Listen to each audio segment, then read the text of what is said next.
কিছুক্ষণ পরেই পিএসএল এর পর্দা উঠছে। রাত 8টা বাজে অনুষ্ঠিত হবে এবারের পিএসএল এর আসরটি। এই পিএসএল এ বাংলাদেশি ক্রিকেটারদের জন্য জয় জয়কার। এর আগে কখনোই কোনো লিগে একসাথে 6 জন প্লেয়ার তারা কখনোই কোনো ফ্র্যাঞ্চাইজি লিগে খেলেনি। তবে এবারেই প্রথম তারা কিন্তু বিভিন্ন ফ্র্যাঞ্চাইজি থেকে বেশি ক্রিকেটার দল পাচ্ছেন। 6 জন ক্রিকেটার: মুস্তাফিজুর রহমান, তানজিদ তামিম, পারভেজ হোসেন ইমন, রিশাদ হোসেন, শরীফুল ইসলাম এবং আরো একজন খেলোয়াড়, যিনি এই 6 জন খেলোয়াড় তারা এবারে পিএসএল খেলবেন। এবং বাংলাদেশি ক্রিকেটারদের যে আইপিএল এর প্রবণতা সবচেয়ে বেশি ছিল, প্রত্যেকটা ক্রিকেটার তার আইপিএল খেলার জন্য মুখে ছিল। আরেকটা নাম বলিনি আমি, সেটা হচ্ছে নাহিদ রানা। সো এই 6 জন প্লেয়ার তারা প্রত্যেকেই চাইছিল যে আইপিএল এর সুযোগ পাওয়ার জন্য, বাট এই আইপিএল এর সুযোগ না পেলেও বাংলাদেশ যেভাবে তারা কন্ট্রিবিউট করেছে পিএসএল এর নাম লিখিয়েছে, সেটা কিন্তু বাংলাদেশের ক্রিকেটের জন্য খুবই গুরুত্বপূর্ণ এবং ক্রিকেটারদের জন্য খুবই গুরুত্বপূর্ণ। কারণ কেন বলছি কথাটা, বাংলাদেশি ক্রিকেটার যত ইন্টারন্যাশনাল লিগে খেলবে তত শিখবে। আমার কাছে মনে হয় এখন এই শেখার ব্যাপারটা আবার সবার জন্য না। এখানে আমাদের মুস্তাফিজুর রহমান আছেন, এখানে আরো যারা রয়েছেন, রিশাদ হোসেন লাস্টে কিছুদিন আগে বিবিএল খেলে এসেছেন, তো এই তাদের কিন্তু অভিজ্ঞতা অনেক বেশি।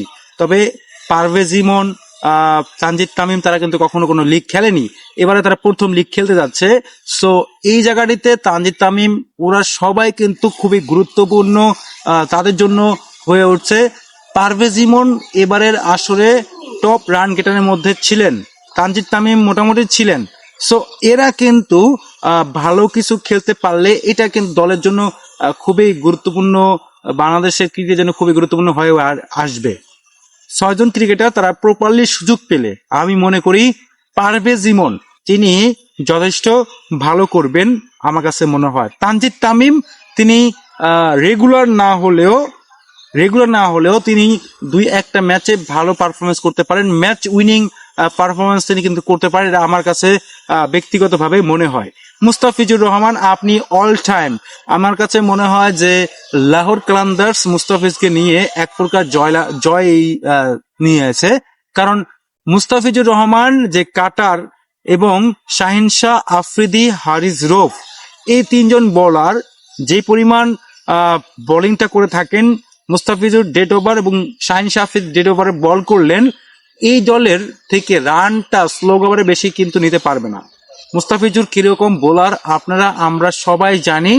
এই মুস্তাফিজুর রহমানকে যদি ভালোভাবে প্রপারলি ইউজ করা হয় পিএসএল এর এবারে আসলে, তাহলে মুস্তাফিজুর হয়তোবা এই টপ উইকেট টেকারের মধ্যে একজন থাকতে পারেন। যেমনটা তিনি আইপিএল এর গত আসরে ছিলেন, টপ উইকেট টেকার হয়েও কিন্তু শেষ পর্যন্ত তিনি চলে এসেছিলেন বাংলাদেশে সিরিজ থাকার কারণে। তো এই কারণে বাংলাদেশের এখন এই মুস্তাফিজুর রহমানকে যথেষ্ট সুযোগ দেওয়া হলে ইনি ভালো করবেন, আমার কাছে মনে হয় তিনি যথেষ্ট ভালো করবেন। এবং তার সাথে রিশাদ হোসেনের কথা বলতে চাই একটু। রিশাদ হোসেন তিনি পারফরমেন্সের দিক থেকে বলেন, রিশাদ হোসেন তার অভিজ্ঞতা বলেন, তিনি একজন অলরাউন্ডিং পারফরমেন্স করতে পারবেন বলে আমার কাছে মনে হয়। নাহিদ রানার যেই ভ্যারিয়েশনটা রয়েছে, পেস ভ্যারিয়েশন, এবং তিনি যেই অ্যাটাকে বলটা করতে পারেন, যেই গতিতে বলটা করতে পারেন, এইটা কিন্তু তার দলের জন্য আমার কাছে মনে হয় খুবই গুরুত্বপূর্ণ হয়ে উঠতে পারে এবং তিনি ভালো একটা রোল পালন করতে পারেন। ডেথ ওভার বলেন বা মিডল অর্ডার বলেন বা পাওয়ার প্লের সময় বলেন, সব জায়গায় তিনি পারফরমেন্স করতে পারেন। শরীফুল ইসলাম তিনিও মোটামুটি ভালো, কখনো কোনো ফ্র্যাঞ্চাইজি লিগ খেলতে পারেননি, তাকে প্রথম ম্যাচে সুযোগ দেওয়া হবে কিনা সেটা জানি না। তবে আমার কাছে মনে হয় শরীফুল ইসলামের অনেক চেষ্টা রয়েছে, তিনি সেই চেষ্টা থেকে ভালো কিছু করতে পারেন। বাংলাদেশের এবারে 2 জন ব্যাটার সেখানে গিয়েছেন, সেটা হচ্ছে তানজিদ তামিম এবং পারভেজ হোসেন ইমন, এবং বাকি 4 জন হচ্ছে পেসার, 3 জন হচ্ছে পেসার, মুস্তাফিজুর রহমান, শরীফুল ইসলাম, নাহিদ রানা, এবং স্পিনার হচ্ছে একজন, সেটা হচ্ছে রিশাদ হোসেন। ভালো পারফরমেন্স করতে পারলে এবারের পিএসএল দিয়ে বাংলাদেশের শুভযাত্রাটা হয়েছে এবং এটা কিন্তু কন্টিনিউ করতে হবে।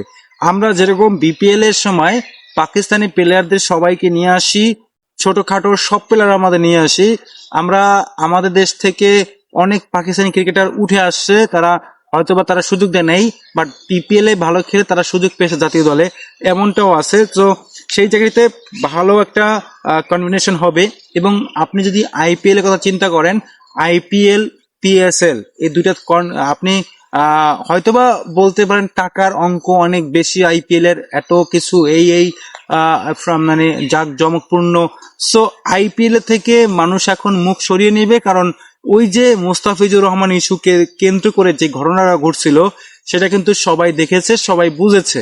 সো এই জায়গাতে মুস্তাফিজুর রহমানকে বাদ দেওয়া, এই বিশ্ব দেখার পরে অনেকে কিন্তু আইপিএল থেকে নাম প্রত্যাহার করেছেন। যেমন একজন নাম কিছুদিন আগে তিনি খেলবেন না বলে, আমার কাছে নামটা মনে পড়ছে না এখন, একজন প্লেয়ার ইংল্যান্ডের, তিনি খেলছেন না এবারে, তিনি ছেড়ে আসছেন। আরো অনেক প্লেয়ার রয়েছে যারা আইপিএল ছেড়ে এসেছেন। আবার পিএসএল থেকেও তার অনেকে নাম নিয়ে নিয়েছেন, কারণ এখানের মধ্যে মুজরাবানি, তিনি কিন্তু জিম্বাবুয়ের একজন পেস বোলার, তিনিও এখান থেকে অন্য দলে, আইপিএল এর একটা দলে মুস্তাফিজুর রহমানকে রিপ্লেস করেছেন এবং তিনি পিএসএল ছেড়ে আইপিএল এ যোগ দিয়েছেন। তো এই জায়গাটিতেও কিন্তু অনেকটা কেমন যেন রয়েছে। সো বাংলাদেশের পিএসএল, আইপিএল সবকিছু মিলিয়ে বাংলাদেশ নিউজিল্যান্ড সফর রয়েছে। ক্রিকেটের সব নিউজ পেতে আমাদের চ্যানেলের সাথে থাকবেন। ভালো থাকবেন, সুস্থ থাকবেন।